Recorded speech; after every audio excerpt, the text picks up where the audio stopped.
This is our presentation on the Swedish culture. History of the Swedish community. Swedish ethnicity traced back to Viking voyage across Finland, the Baltic coast, and deep river rooted into modern-day Russia.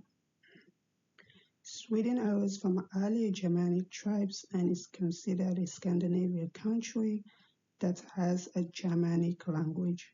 Around 100 CE, Oleg is counted as the first king of Finland and the first king that ruled throughout Gotland. This region coalesced in the 11th and the 12th centuries into a Christian kingdom, including Finland. The Swedes made extensive journey throughout Eastern Europe during the Viking Age. Following the Protestant Reformation in the 1500s, Sweden became a unified kingdom with an intense Lutheran identity. From the late 1800s to the early 1900s, millions of Swedish emigrated, particularly to Northern America, carving out a tight-knit diaspora around shared culture and religious traditions.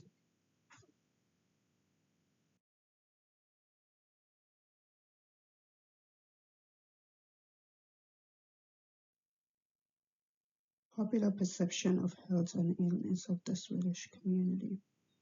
Health concerns in modern Swedish culture are considered to be something that should be viewed with prevention, regular checkups, vaccinations, and a robust public health messaging. Swedish society has long placed a high level of trust in medical experts and belief in balance, moderation, privacy, work-life balance, and in being connected with nature. People often downplay illness and tend to prefer to take care of minor health problems independently. Human health was a relationship of the body, soul, environment, and social obligations. It was this balance is what health was supposed to be. The focus is especially important in early modern Sweden and Finland. Elite medical practices practice humoral theory, while more rural and minority groups has access to folk healing.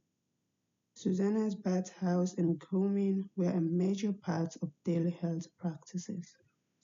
Despite professional medicine expanding in the 18th and the 19th centuries, numerous continues relying on trusted local healers. Swedish health perspective, past and present, foster holism, balance, prevention, and community values. 3 diseases that affect the Swedish population. Heart disease. Ischemic heart disease is the most common form of heart disease in Sweden. The annual mortality rate from the diseases is 241 deaths per 100,000 people. A major contributor to ischemic heart disease and other cardiovascular disease is diabetes.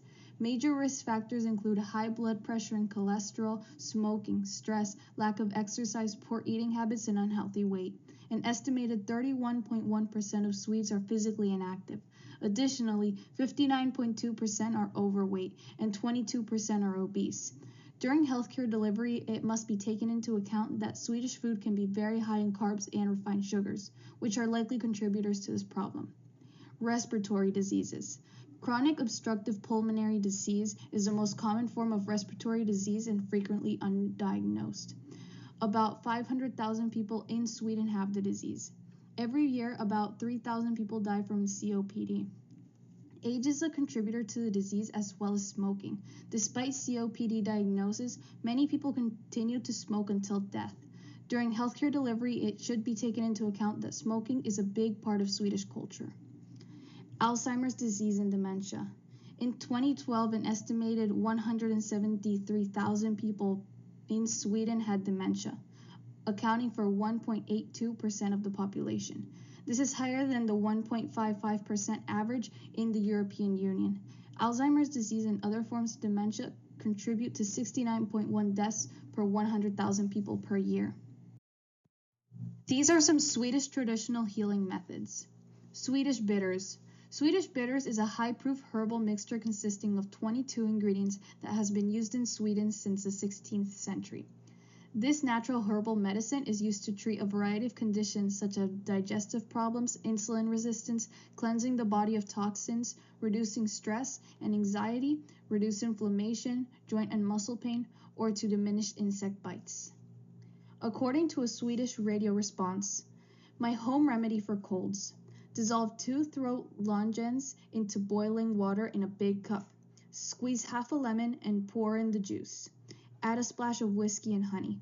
Will tickle your sinuses in a nice way. Helene Gustavon.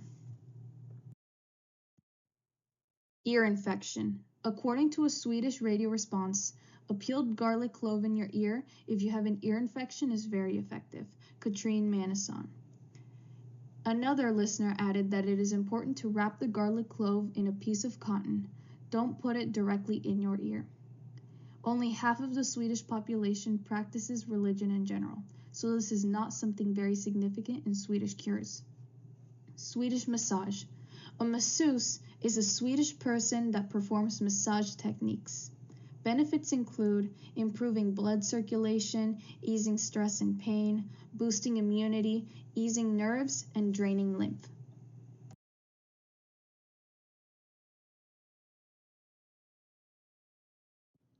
In conclusion, Sweden's cultural history and health beliefs show how deeply tradition and modernity influence one another. From early Viking and Germanic roots to centuries of Lutheran identity, Sweden developed strong values around balance, self-reliance, and community responsibility. These cultural foundations shape how Swedes interpret health and illness today. As we discussed earlier, modern Swedish society places a high emphasis on prevention, regular checkups, and trust in medical experts. At the same time, traditional elements such as saunas, herbal remedies, nature-based healing, and earlier folk practices still hold cultural significance. Together, these perspectives reflect Sweden's long-standing view of health as a balance between the body, environment, and community.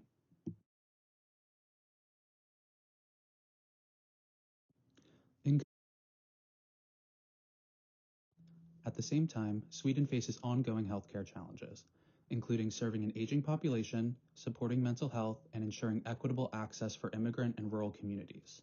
Sociocultural and political factors continue to shape how healthcare is delivered, much like they have throughout Sweden's history. Overall, understanding Swedish cultural beliefs and health traditions helps us see how prevention, moderation, privacy, and community values contribute to a strong health outcome. It also reminds us of the importance of culturally informed care by recognizing how Swedish patients view illness, healing, and healthcare relationships. Providers can offer care that is respectful, effective, and aligned with the population's values. At the same